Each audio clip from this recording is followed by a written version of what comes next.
Hay una pregunta que quizás nunca te has atrevido a hacerte en voz alta, pero que tu alma lleva tiempo susurrándote por dentro. Y es esta. ¿Por qué me cuesta tanto buscar a Dios si en el fondo sé que en Él está todo lo que necesito? Si esa pregunta te toca de alguna manera, si en este momento sientes que tu vida espiritual no está en el lugar que quisieras, que hay días en que te levantas y Dios parece tan lejano, tan silencioso, tan difícil de alcanzar, quiero que te quedes conmigo hasta el final de este mensaje. Porque lo que voy a compartirte hoy no es una lista de obligaciones religiosas. No es un sermón más sobre lo que deberías estar haciendo. Es algo mucho más profundo que eso. Hoy voy a hablarte de un secreto que transforma la manera en que nos relacionamos con Cristo, y un secreto que la mayoría de las personas no ha comprendido del todo, y que cuando lo descubres, cambia absolutamente todo. No solo tu oración matutina, no solo tus domingos, toda tu vida, tu manera de ver el mundo, de relacionarte con las personas que amas, de enfrentar el miedo, de levantarte cuando caes, todo. Así que respira hondo. Deja a un lado el ruido de lo que tienes pendiente. Este momento es tuyo. Y creo, con toda la convicción de mi corazón, que Dios tiene algo específico que quiere decirte hoy. Permíteme comenzar siendo honesto contigo, porque creo que la honestidad es la puerta de entrada a cualquier transformación real.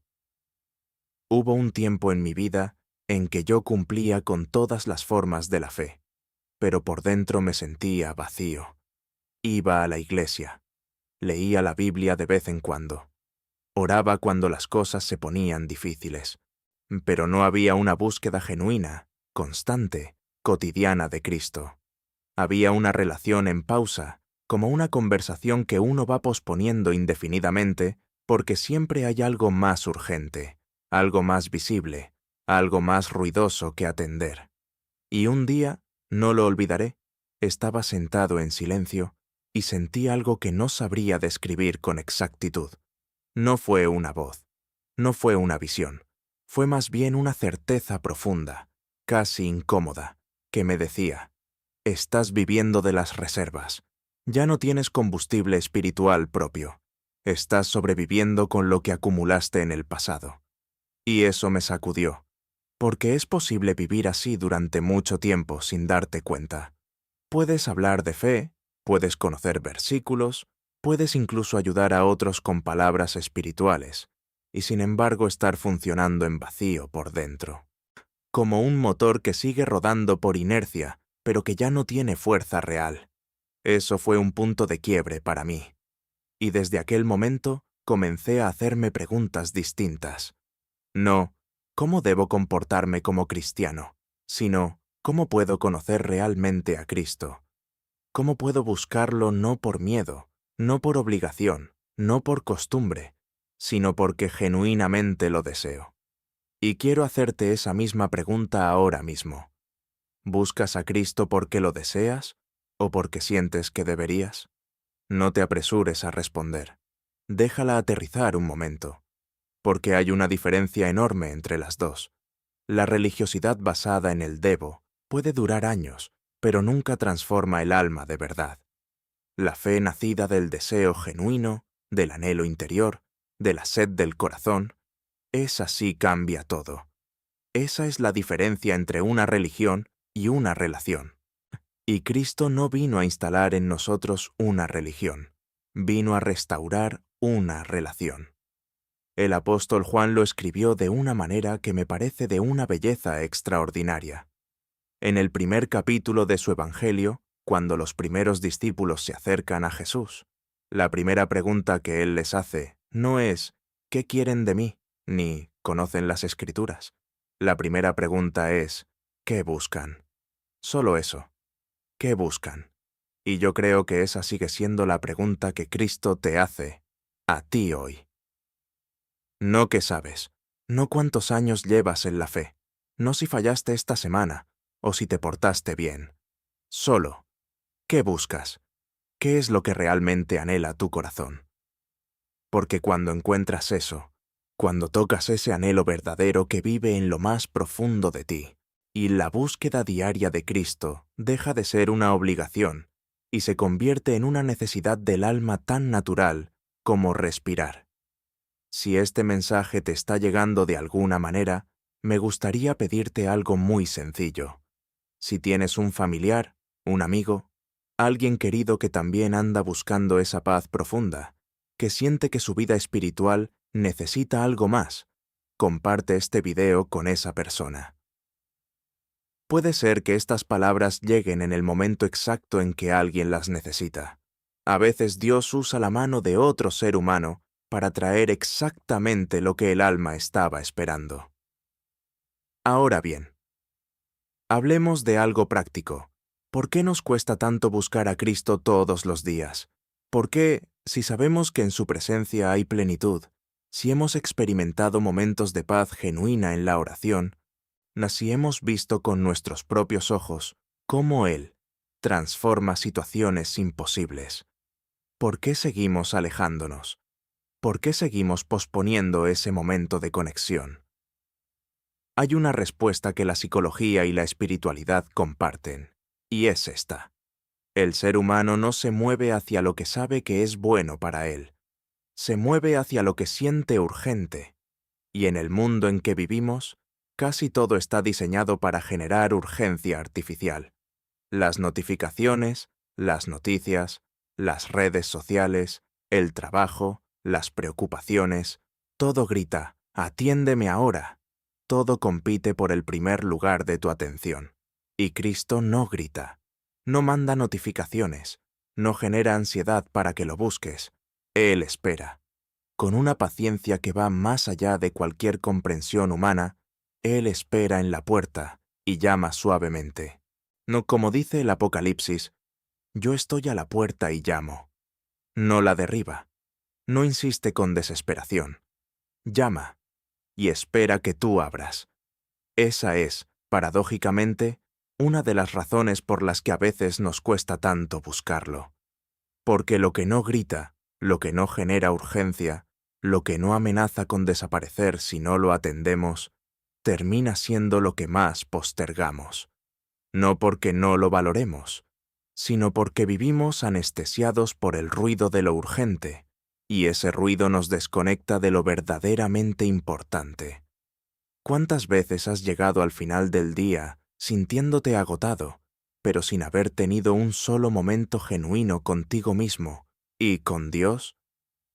No es flojera espiritual, no es falta de fe, es que estamos viviendo en una cultura que consume nuestra atención de manera sistemática, y nadie nos enseñó a proteger el espacio interior. Entonces, la primera verdad que quiero compartirte hoy es esta. Buscar a Cristo todos los días no es cuestión de fuerza de voluntad, es cuestión de arquitectura interior.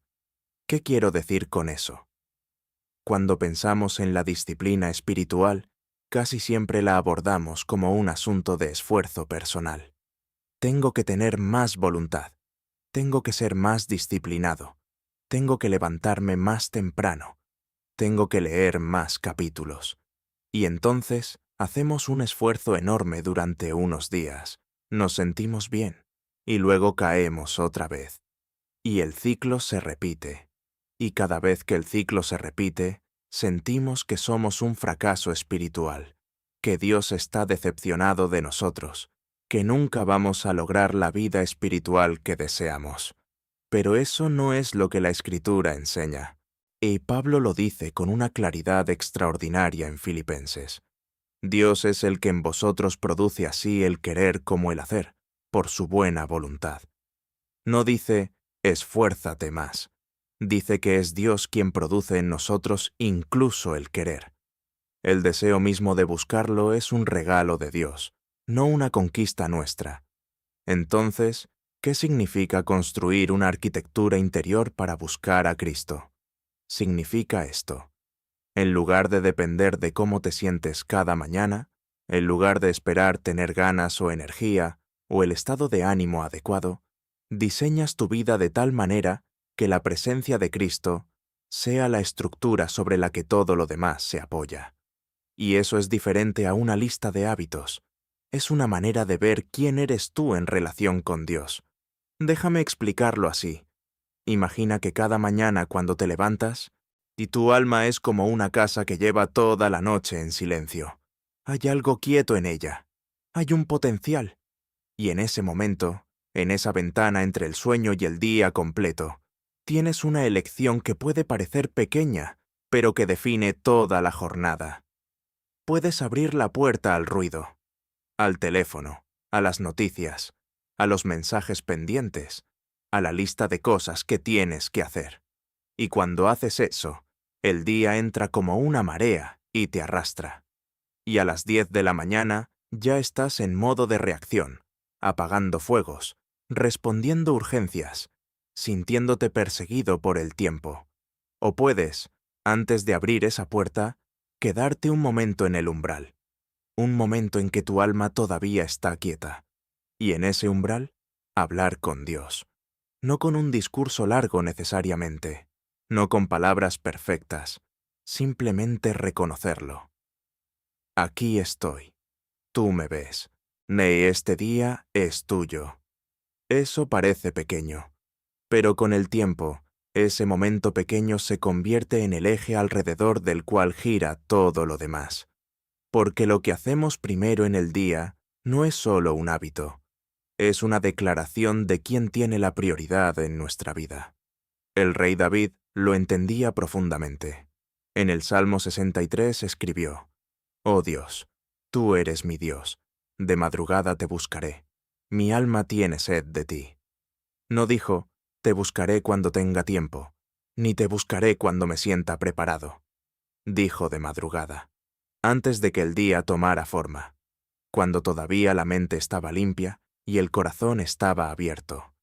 Ahora bien, sé que puede haber alguien escuchando esto que piensa: «Eso suena bien, pero mi vida es muy caótica. Tengo hijos, tengo trabajo, tengo responsabilidades, tengo problemas que no se detienen. No tengo el lujo de largos momentos de silencio por la mañana». Y para esa persona quiero decir algo muy importante. Buscar a Cristo todos los días no requiere de condiciones perfectas. De hecho, creo que la fe más auténtica, la más verdadera, es la que se sostiene en medio del caos, no la que solo florece en los retiros espirituales o los domingos tranquilos. El profeta Elías, uno de los hombres más poderosos en la historia bíblica, en un momento de agotamiento total, se tiró bajo un árbol y le pidió a Dios morir. Estaba en el límite. Estaba roto. ¿Y qué hizo Dios? No lo regañó. No le recordó todo lo que había fallado. Le mandó un ángel a darle de comer. Porque Dios sabe que el alma necesita primero ser sostenida antes de ser enviada. Dios te conoce en tu caos. Te ve cuando estás al límite. Y no está esperando que estés en perfectas condiciones para acercarte a Él. Él mismo sale a tu encuentro en tu imperfección. Entonces, la búsqueda cotidiana de Cristo no es llegar a Él ya tranquilo, ya ordenado, ya listo. Es llegar tal como estás, con el caos, con el cansancio, con la duda, con lo que sea que estés cargando en este momento. Hay una historia en los Evangelios que me parece una de las más hermosas y más incomprendidas. Es la historia de Marta y María. Jesús visita su casa, y mientras María se sienta a los pies de Jesús a escucharlo, Marta está ocupada con los preparativos, el servicio, lo que hay que hacer. Y en un momento, Marta, que está agotada y frustrada, le dice a Jesús: «¿No te importa que mi hermana me haya dejado sola sirviendo? Dile que me ayude». Y la respuesta de Jesús es gentil, pero directa: «Marta, Marta, afanada y turbada estás con muchas cosas, pero solo una cosa es necesaria». No estoy contando esa historia para decirte que el trabajo no importa, ni que las responsabilidades son un estorbo espiritual. Marta no estaba haciendo algo malo, estaba sirviendo con amor. Pero en ese momento específico, en esa visita específica de Jesús, se perdió algo que no se puede recuperar: la presencia, el momento de estar con Él. Y a mí esa historia me habla de algo muy concreto. La ansiedad espiritual de muchos de nosotros viene de que estamos sirviendo a Cristo, sin estar con Cristo. Hacemos cosas en nombre de la fe, cumplimos con formas religiosas, ayudamos, contribuimos, participamos, pero en algún momento dejamos de sentarnos a sus pies, de escuchar, de simplemente estar. Y cuando el alma pierde ese contacto directo, ese estar, te comienza a operar desde el vacío. Y desde el vacío, todo se vuelve más pesado, más difícil, más agotador. ¿Tienes ese primer capítulo de tu día para Él? No te estoy pidiendo 2 horas de oración contemplativa. Te estoy preguntando si hay un momento, aunque sea breve, que sea genuinamente suyo. Un momento donde no estés pidiendo nada, ni cumpliendo con nada, sino simplemente siendo. Presente, con Él. Porque hay una diferencia profunda entre la oración lista y la oración comunión. La oración lista es cuando llegamos a Dios con nuestro inventario de necesidades. Y eso no está mal. Dios nos invita a pedir. Jesús mismo dijo: «Pedid y recibiréis». Pero la oración comunión es otra dimensión. Es cuando llegas a la presencia de Dios sin agenda, sin urgencia, solo con el deseo de estar cerca de Él. En ese tipo de oración pasan cosas que no pasan en ningún otro lugar. No siempre escucharás una voz, no siempre sentirás algo extraordinario, pero con el tiempo, con la constancia, comenzarás a notar que hay una estabilidad en tu interior que antes no existía. Una especie de ancla interior que permanece firme, aunque afuera todo se mueva. Eso es lo que Pablo describe en Filipenses 4, cuando habla de una paz que sobrepasa todo entendimiento. No una paz que se explica lógicamente. Una paz que está más allá de la lógica. Y esa paz es el fruto natural de la comunión constante con Cristo. Quiero hablarte ahora de algo que pocos maestros espirituales mencionan abiertamente, y es esto. La resistencia que sientes cuando intentas acercarte a Dios no siempre es pereza. A veces es miedo. ¿Miedo a qué?, podrías preguntarte. Miedo a encontrarte a ti mismo. Miedo a que en el silencio aparezca lo que has estado evitando. Miedo a que Dios te conozca de verdad y lo que encuentre lo decepcione. Ese miedo es completamente humano y completamente comprensible, pero está basado en una mentira. La mentira de que Dios necesita que seas perfecto para acercarte a Él. La mentira de que hay pecados que son demasiado pesados, heridas demasiado profundas, fallos demasiado repetidos para que la gracia llegue hasta allí. Y la verdad es exactamente lo contrario. Jesús no vino por los que están bien. Él lo dijo Él mismo. No tienen necesidad de médico los que están sanos, sino los enfermos.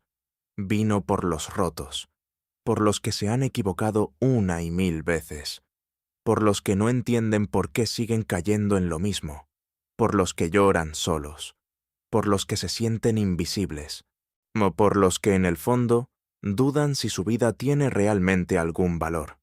Vino por ti, exactamente como estás en este momento.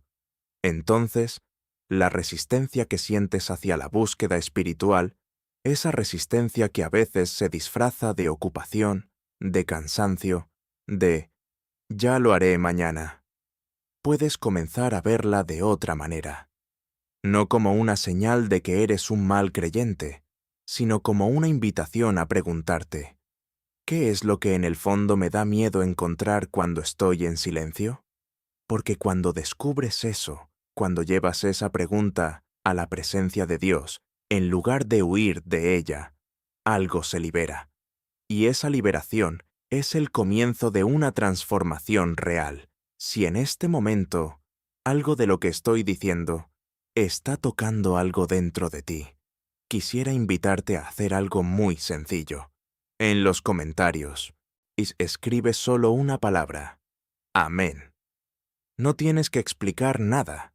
No tienes que escribir un ensayo. Solo esa palabra, porque ese simple gesto es una manera de decirle a Dios y de decirte a ti mismo: sí, quiero esto, estoy aquí. Y si tienes una petición de oración, algo que estás cargando en este momento, algo que necesita un milagro, algo que ya no sabes cómo manejar solo, escríbelo también. Este espacio es un espacio de fe, y hay algo poderoso en declarar en voz alta aquello por lo que estamos creyendo. Volvamos ahora a algo muy práctico. Dijimos que buscar a Cristo todos los días requiere arquitectura interior, no solo fuerza de voluntad, y dijimos que esa arquitectura comienza en el primer momento del día. Pero hay algo más que quiero añadir, porque la mañana es solo una parte del cuadro completo. La vida espiritual que transforma no se construye solo en la mañana, se construye a lo largo del día entero, en pequeños momentos de reconocimiento de la presencia de Dios. El hermano Lorenzo, un monje del siglo XVII que trabajaba como cocinero en un convento, escribió algo que ha sobrevivido siglos porque toca algo eterno. Él describía su práctica de practicar la presencia de Dios de esta manera. Durante todo su trabajo, mientras pelaba papas, mientras lavaba ollas, mientras realizaba las tareas más ordinarias, mantenía una conversación interior constante con Dios. No una conversación religiosa y formal, una conversación de amigo a amigo. Señor, aquí estoy. Ayúdame con esto. Gracias por este momento. Y él decía que con el tiempo, esa práctica transformó cada momento ordinario en un momento sagrado, de que la cocina del convento se había convertido para él en un lugar de adoración tan profundo como el altar. Eso es lo que significa buscar a Cristo todos los días, no solo en los tiempos dedicados explícitamente a la oración, sino en el tejido completo de la vida, en el camino al trabajo, en la conversación difícil con alguien, en el momento de frustración, en el momento de alegría.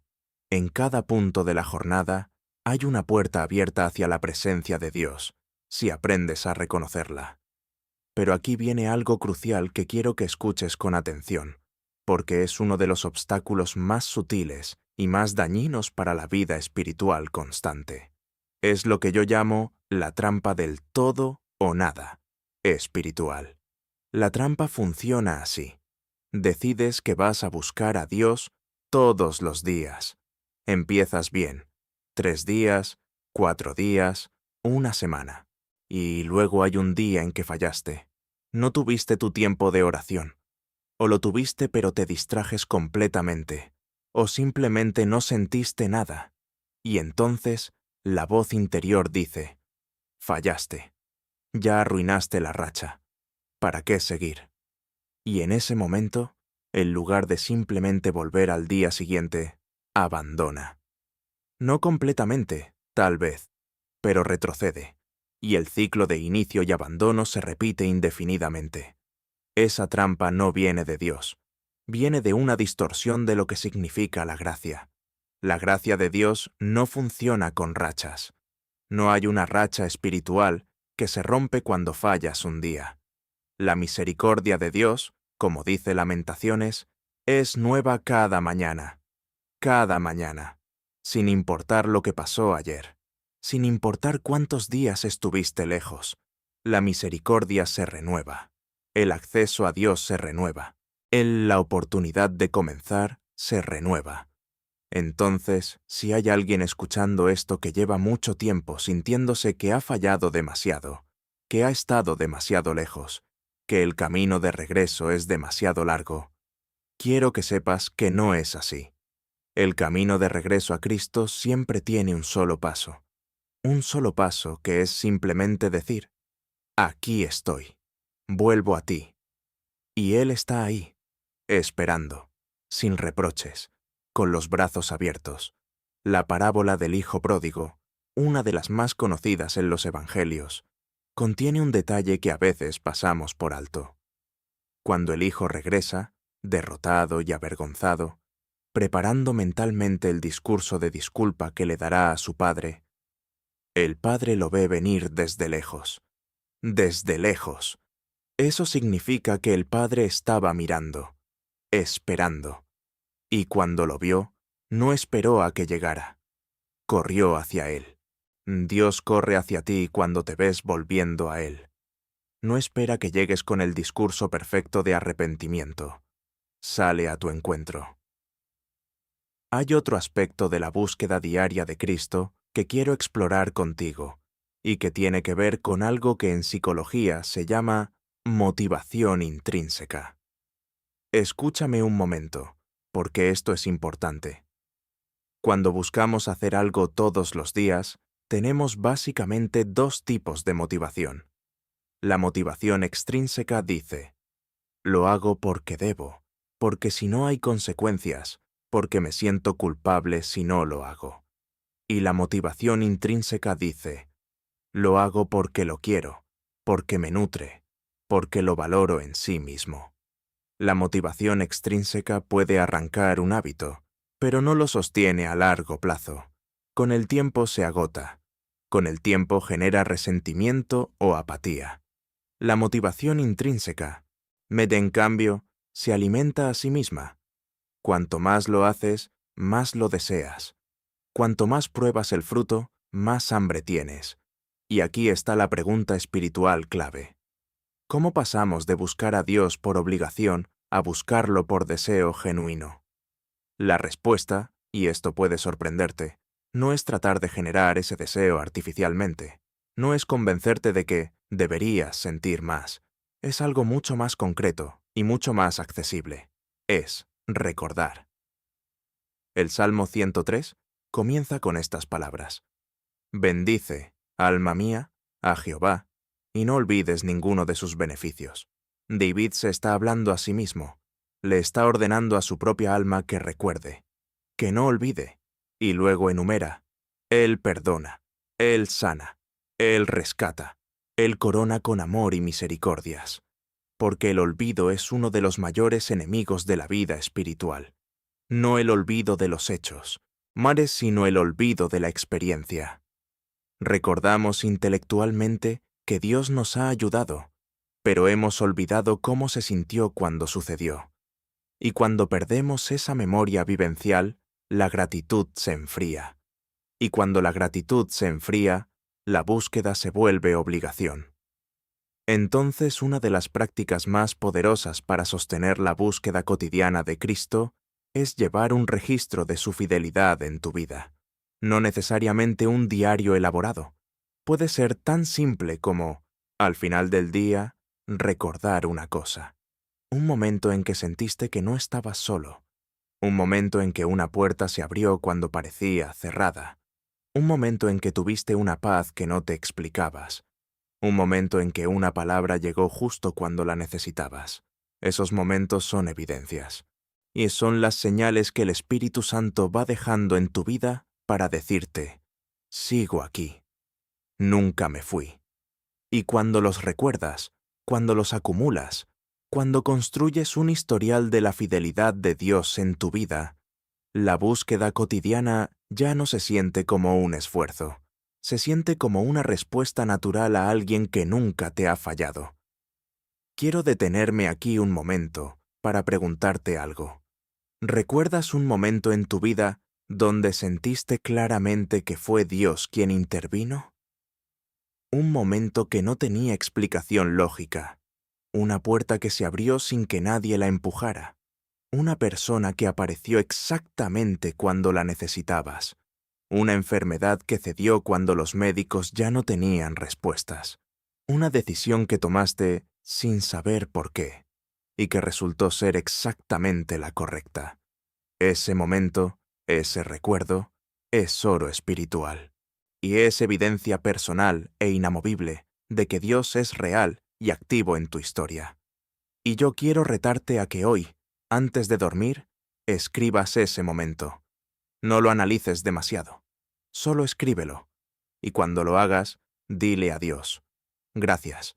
Recuerdo. Porque en ese acto de recordar y agradecer, algo se enciende en el alma. Una llama que, si la cuidas, puede volverse el fuego que te impulse a buscarlo cada día, no por deber, sino por amor. Hablemos ahora de algo que tiene que ver con los obstáculos específicos de nuestra época. Vivimos en un tiempo de hiperconectividad. El teléfono está en tu cama, en tu mesa, en tu bolso, en tu mano. Hay más estímulos disponibles en este momento para cualquier persona en el planeta que en toda la historia humana combinada. Y el cerebro humano, que no fue diseñado para procesar esa cantidad de información en tiempo real, reacciona de una manera predecible, se adapta al ritmo del estímulo constante y pierde la capacidad de estar en silencio. Y el silencio es el lenguaje nativo de Dios. No siempre. Hay momentos en que Dios habla en la tormenta, como con Job. Hay momentos en que habla en el fuego y el viento, como en el Sinaí. Pero hay un pasaje que considero uno de los más reveladores de toda la Escritura, en Primera de Reyes 19, donde el profeta Elías está esperando a Dios en el monte. Llega un viento poderoso que parte las peñas, pero Dios no está en el viento. Llega un terremoto, pero Dios no está en el terremoto. Llega un fuego, pero Dios no está en el fuego. Y después del fuego, dice el texto, una voz apacible y delicada. Eso me detiene cada vez que lo leo. Dios estaba en la voz apacible, en lo más suave, en lo más silencioso. Y si Elías hubiera estado distraído por los sonidos dramáticos, habría perdido la voz que tenía algo importante que decirle. ¿Cuántas veces Dios ha tratado de hablarme con una voz apacible y delicada, y yo estaba demasiado ocupado atendiendo los vientos y los terremotos de mi vida? La pregunta no es si Dios te está hablando. La pregunta es si tienes suficiente silencio para escucharlo. Y por eso, uno de los actos más espirituales que puedes hacer en este tiempo no es leer más libros sobre fe, no es asistir a más conferencias, no es aprender más doctrinas, es aprender a estar en silencio. Silencio físico, sí, pero también silencio interior, porque hay personas que pueden estar en un cuarto completamente en silencio y tener la mente más ruidosa del mundo. El pensamiento circular, la preocupación, la planificación obsesiva, el diálogo interno interminable, todo eso es ruido también. Y aprender a aquietar ese ruido interior es una de las habilidades más profundas que puedes desarrollar como ser espiritual. No te estoy hablando de meditación en el sentido de vaciar la mente. Te hablo de algo bíblico y antiguo. El Salmo 46 lo dice perfectamente. Quedaos quietos, y conoced que yo soy Dios. La quietud como camino al conocimiento. No el conocimiento intelectual, sino el conocimiento íntimo, vivencial, de quién es Dios. Puedes comenzar con 5 minutos, solo 5 minutos de silencio consciente, donde no estés haciendo nada, no revisando el teléfono, no planeando el día, no analizando tus problemas, solo estando, respirando, con la intención de que ese espacio sea para Dios. Y si la mente se va, porque se irá, la traes de regreso gentilmente, sin juzgarte, sin pensar que lo estás haciendo mal. La traes de regreso con una frase simple. Puede ser tan sencillo como, Señor, aquí estoy. Y la repites cuantas veces sea necesario. Eso, practicado con constancia, construye con el tiempo una capacidad de acceso a la presencia de Dios que no depende de las circunstancias externas. Una capacidad de encontrar ese espacio de quietud incluso en medio de una reunión difícil, incluso en medio de un conflicto familiar, incluso en medio de una noche de insomnio. Quiero compartirte algo sobre la palabra de Dios, porque cualquier conversación sobre la búsqueda diaria de Cristo estaría incompleta sin hablar de la Biblia. Hay personas que tienen una relación con la Escritura que yo llamaría relación de información. leen la Biblia para saber cosas, para conocer historias, principios, doctrinas, y eso no está mal. El conocimiento bíblico es valioso, pero hay otro nivel de relación con la Escritura que lo cambia todo. Es lo que en la tradición cristiana se conoce como la lectio divina, que en latín simplemente significa lectura divina. No es un método complicado, es una manera de acercarse a la palabra no como a un texto que hay que analizar, sino como a una carta de amor que hay que recibir. Funciona así. Tomas un pasaje pequeño. No tienes que leer 10 capítulos. A veces un versículo es suficiente. Y lo lees despacio, muy despacio. Y te preguntas no, ¿qué significa esto teológicamente? Sino, ¿qué me dice esto a mí, en este momento, y en esta etapa de mi vida? Y permites que una palabra o una frase se destaque. No que tú la elijas racionalmente, sino que emerja, que algo en el texto hable de una manera más vívida que el resto. Y te quedas con eso, lo repites, lo saboreas, lo llevas contigo durante el día. Eso transforma la Biblia de un libro de texto a un libro de vida, y transforma tu tiempo con la palabra de un ejercicio intelectual a una conversación real con Dios. Porque la Escritura dice que la palabra de Dios es viva y eficaz, más cortante que espada de 2 filos, no muerta, no histórica solamente, viva. Y cuando te acercas a ella con esa expectativa, con la expectativa de que hay algo vivo allí que puede hablarte directamente, la experiencia es completamente diferente. Hay una pregunta que me han hecho muchas veces y quiero responderla hoy con sinceridad. ¿Qué hago cuando Dios parece estar en silencio? ¿Qué hago cuando oro y siento que mis palabras rebotan en el techo? ¿Qué hago cuando leo la Biblia y no siento nada? ¿Qué hago cuando la vida parece indicar que Dios no está prestando atención? Esos son los períodos que los místicos del pasado llamaban la noche oscura del alma. Y no son señal de que algo está mal contigo. Son parte del camino espiritual de prácticamente todo ser humano que ha buscado a Dios con seriedad. El propio Job los vivió. El propio David escribió salmos desde ese lugar de abandono aparente. ¿Hasta cuándo, Señor? ¿Me olvidarás para siempre? Esas no son las palabras de alguien con poca fe. Son las palabras de alguien que ha amado a Dios lo suficiente como para ser totalmente honesto con Él. Y lo que he aprendido en esos periodos, y tanto desde la experiencia propia como desde la sabiduría de quienes han andado este camino antes, es esto. En los momentos de sequedad espiritual, la fidelidad vale más que el fervor. No necesitas sentir algo extraordinario para que tu búsqueda sea real.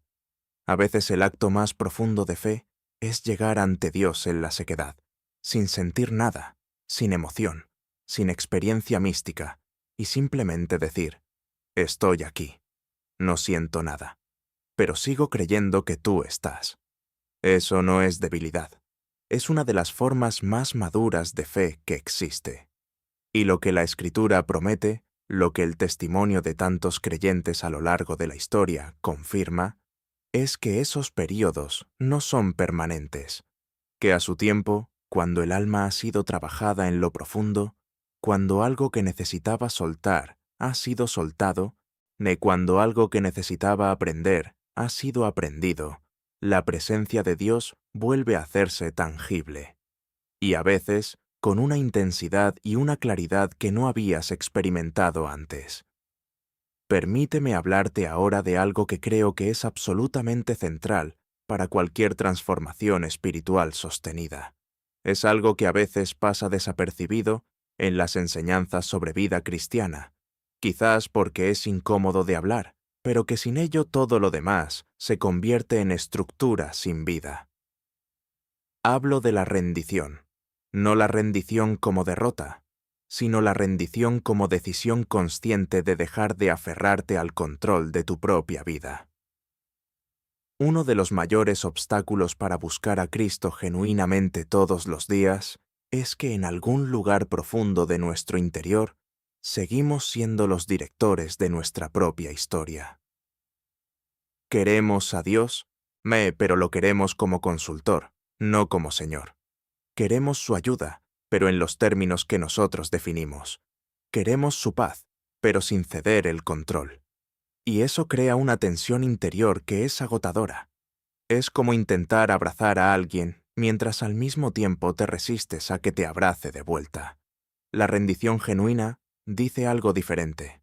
Dice, Señor, no sé el camino. No sé qué es lo mejor para mí. No sé cómo va a resultar esto, pero confío en ti más de lo que me confío a mí mismo. Eso es lo que Jesús modeló en Getsemaní. En el momento más difícil de su humanidad, en la víspera de la crucifixión, ore así. Padre mío, si es posible, pase de mí esta copa, pero no sea como yo quiero, sino como tú. Eso no es resignación pasiva, es una confianza activa, profunda, elegida. La confianza de quien conoce al Padre lo suficiente como para creer que incluso lo que duele tiene propósito.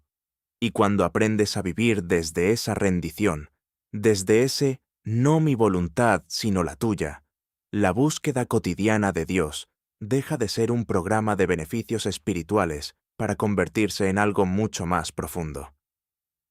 En una relación. En una conversación que nunca termina. En una vida vivida desde el interior hacia afuera, en lugar de desde el exterior hacia adentro. Hace un momento hablé de construir una arquitectura interior. Quiero ser más concreto ahora, porque no quiero que este mensaje sea solo inspirador. Quiero que sea útil. Quiero que cuando termines de escuchar esto, tengas algo concreto que puedas aplicar mañana. Hay 3 puertas que, si las abres cada día, te sostienen en la búsqueda constante de Cristo. No son 3 deberes religiosos. Son 3 formas de mantener vivo el contacto con la presencia de Dios en el ritmo ordinario de tu vida. La primera puerta es la puerta del umbral. Es ese momento en la mañana que mencioné antes, pero quiero ser específico. No necesita ser largo. Puede ser tan breve como 2 minutos.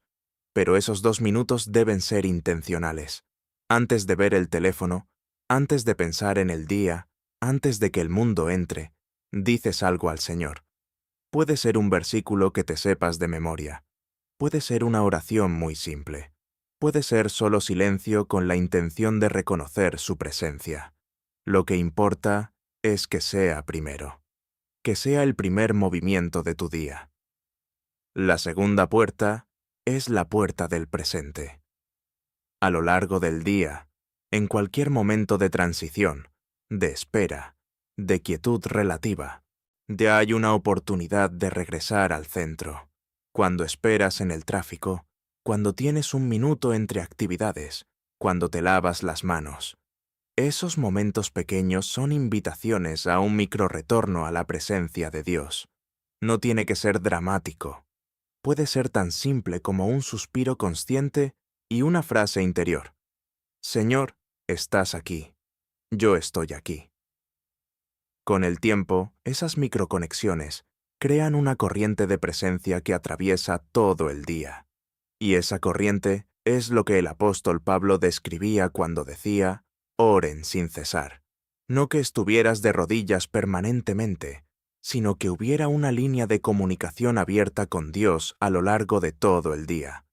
La tercera puerta es la puerta del umbral nocturno, el cierre del día. Antes de dormir, un momento de revisión, no de juicio, sino de gratitud. ¿Qué pasó hoy? ¿Dónde vi la mano de Dios? ¿Dónde fallé y necesito soltar antes de dormirme? ¿Qué quiero llevar mañana a la presencia de Dios? Esas 3 puertas, practicadas con consistencia, construyen una vida espiritual que no depende de las olas emocionales, de si te sientes inspirado o no, de si el domingo fue poderoso o no. Construyen una raíz profunda, y las raíces profundas son lo que sostiene el árbol cuando vienen las tormentas. Quiero hablarte ahora sobre una dimensión de la búsqueda de Cristo que raramente se menciona, pero que es fundamental, y es la dimensión comunitaria. La fe cristiana no fue diseñada para ser un deporte individual, fue diseñada para vivirse en comunidad. Y esto no es solo una preferencia cultural o un aspecto secundario, es algo intrínseco al diseño mismo de la fe.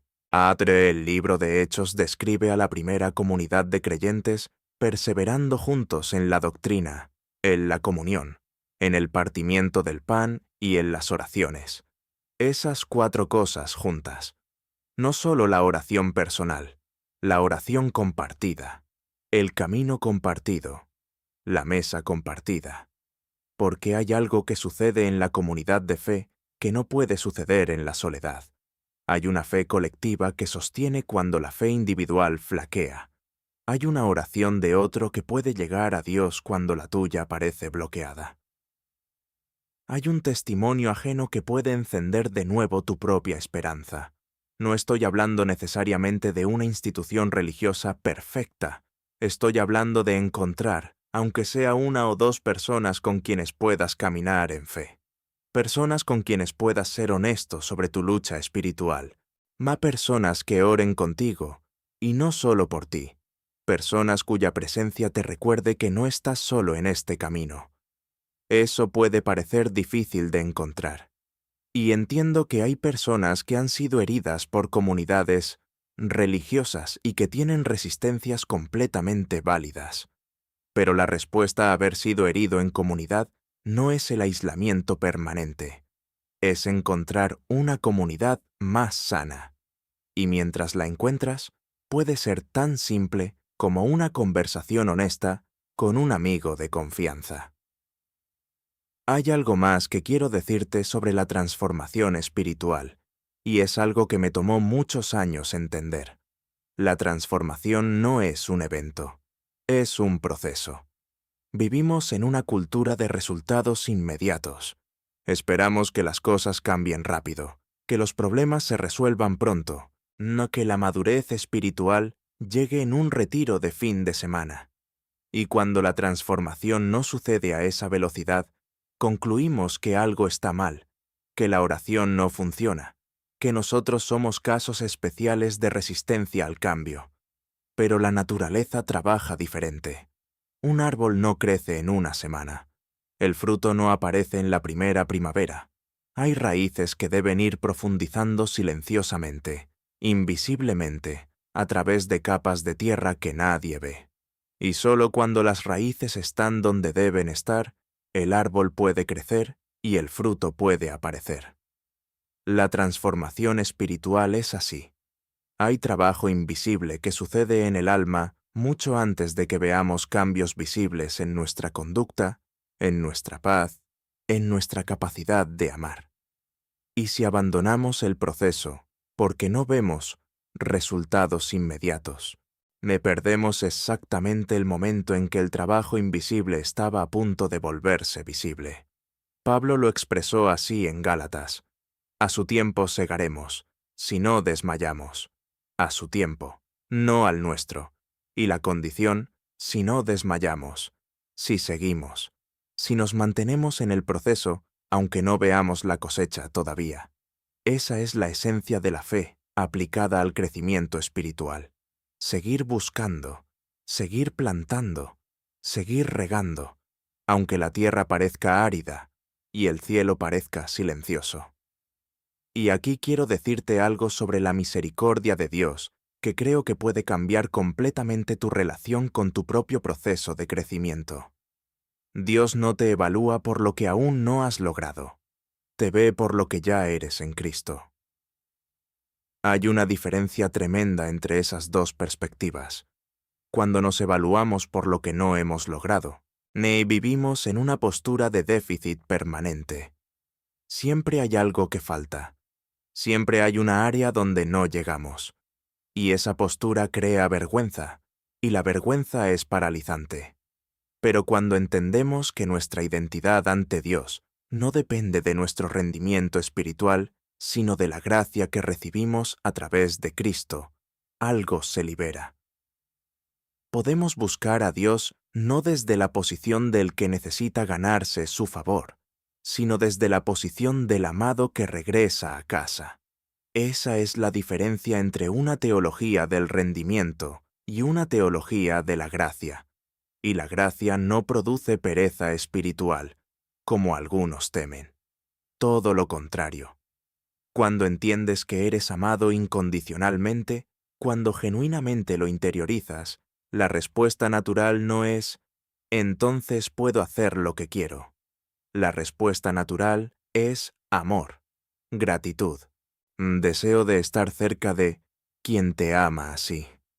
El apóstol Juan lo dijo de manera hermosa y simple.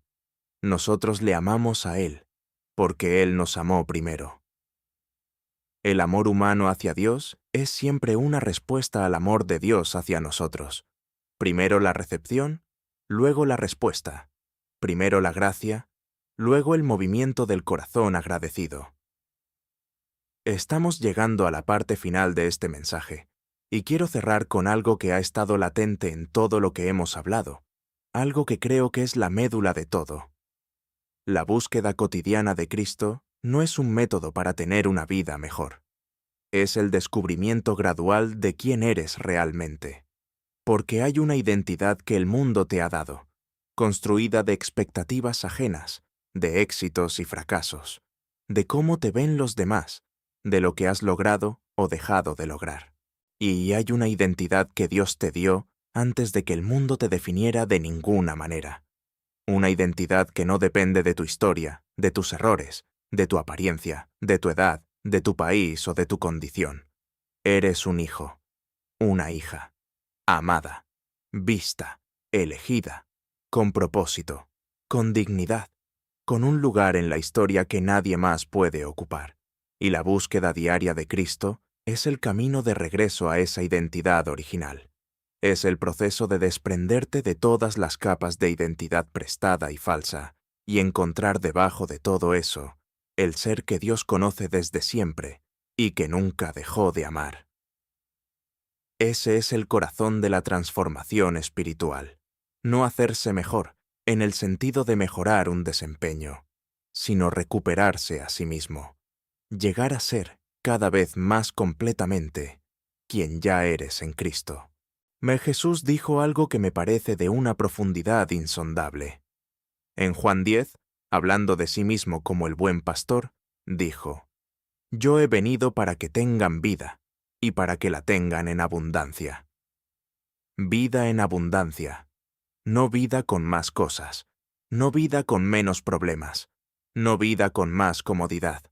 Vida abundante en el sentido más profundo y completo de la palabra. Vida que tiene sentido. Vida que tiene dirección. Vida que tiene paz aunque haya tormenta. Vida que sabe que no está sola.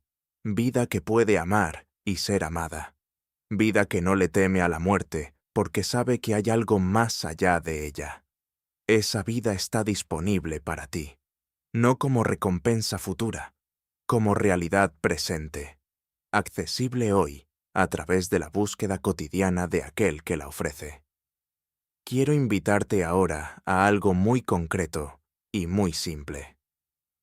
Mañana, cuando te despiertes, ni antes de hacer cualquier otra cosa, antes de ver el teléfono, antes de pensar en el día, antes de que el mundo entre con toda su agenda, tómate 3 minutos, solo 3 minutos, y dile esto a Dios, con tus propias palabras o con estas.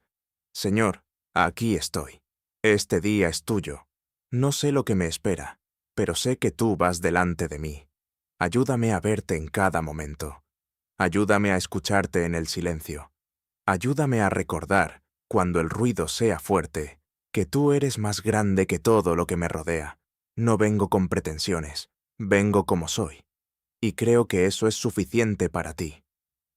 Y luego, a lo largo del día, en esos momentos de espera, de transición, de pausa, vuelve a ese centro, con una frase, con un suspiro, con un pensamiento. Señor, estás aquí. Y al final del día, antes de cerrar los ojos, le recuerda una sola cosa por la que puedas decirle gracias. una sola. Aunque el día haya sido difícil, aunque hayas fallado, aunque nada haya salido como querías, encuentra una cosa, porque siempre hay algo. Eso no es una fórmula. Es el comienzo de una conversación que puede durar el resto de tu vida. Y esa conversación, sostenida con constancia y con honestidad, es lo que transforma el alma desde adentro hacia afuera. Si has llegado hasta aquí, si has escuchado todo este mensaje, quiero que sepas que no creo que sea casualidad. Creo que Dios tenía algo en este mensaje que era para ti específicamente. Una frase, una idea, una invitación que resonó en algún lugar de tu interior. Y si eso es así, si algo de lo que escuchaste hoy encendió algo en ti, te pido un favor muy simple. Comparte este mensaje con alguien que lo necesite, no con alguien que esté en un momento de sequedad espiritual, con alguien que se siente lejos de Dios, con alguien que lleva mucho tiempo buscando algo que llene el vacío que las cosas del mundo no han podido llenar, porque a veces lo que salva a una persona es que alguien tomó 30 segundos para compartir un mensaje. Ese acto pequeño puede ser la intervención de Dios que alguien lleva meses esperando. Y si tienes una petición de oración, escríbela en los comentarios. Este espacio es un espacio de fe, y hay algo poderoso en comunidad cuando llevamos juntos las cargas que a solas son demasiado pesadas. Termino con esto. Hay un versículo en Jeremías que a lo largo de los años ha sido para mí como agua en el desierto. Dios está hablando a un pueblo en exilio, un pueblo que siente que su historia ha terminado, de que sus sueños han sido destruidos, que el camino de regreso es demasiado largo. Y en ese contexto le dice, «Porque yo sé los pensamientos que tengo acerca de vosotros, dice Jehová, pensamientos de paz y no de mal, para daros el fin que esperáis». Dios tiene pensamientos acerca de ti, ahora mismo, en este momento. Y esos pensamientos son de paz, son de bien, son de un futuro con esperanza. No sé en qué momento de la vida estás mientras escuchas esto. No sé si estás en una montaña de gratitud o en un valle de sombra. No sé si tu fe está en su mejor momento o si lleva tiempo apagada. No sé cuántos años tienes, ni qué cargas llevas. Pero sé esto con toda la certeza de mi corazón. Dios te ve, Dios te conoce, y Dios quiere que lo busques, no porque necesite tu adoración para completarse, sino porque en esa búsqueda, y tú te completas a ti mismo, en esa búsqueda encuentras lo que el alma humana ha estado buscando desde siempre: amor que no termina, paz que no depende de las circunstancias, y la certeza de que en el universo más vasto hay alguien que sabe tu nombre. Ese alguien es Cristo, y Él te está esperando, hoy, mañana, y cada día que te quede por vivir. Que Dios te bendiga profundamente, que su paz guarde tu corazón y tu mente, y que mañana, cuando abras los ojos, el primer pensamiento que cruce tu alma sea una búsqueda, un «Aquí estoy, Señor», un nuevo comienzo. Amén. Si este mensaje tocó tu corazón, suscríbete para seguir recibiendo estas enseñanzas. Deja tu comentario con la palabra «Amén» o comparte lo que Dios está haciendo en tu vida. Y si tienes una petición de oración, escríbela, que con gusto la llevamos ante el Señor. Hasta la próxima.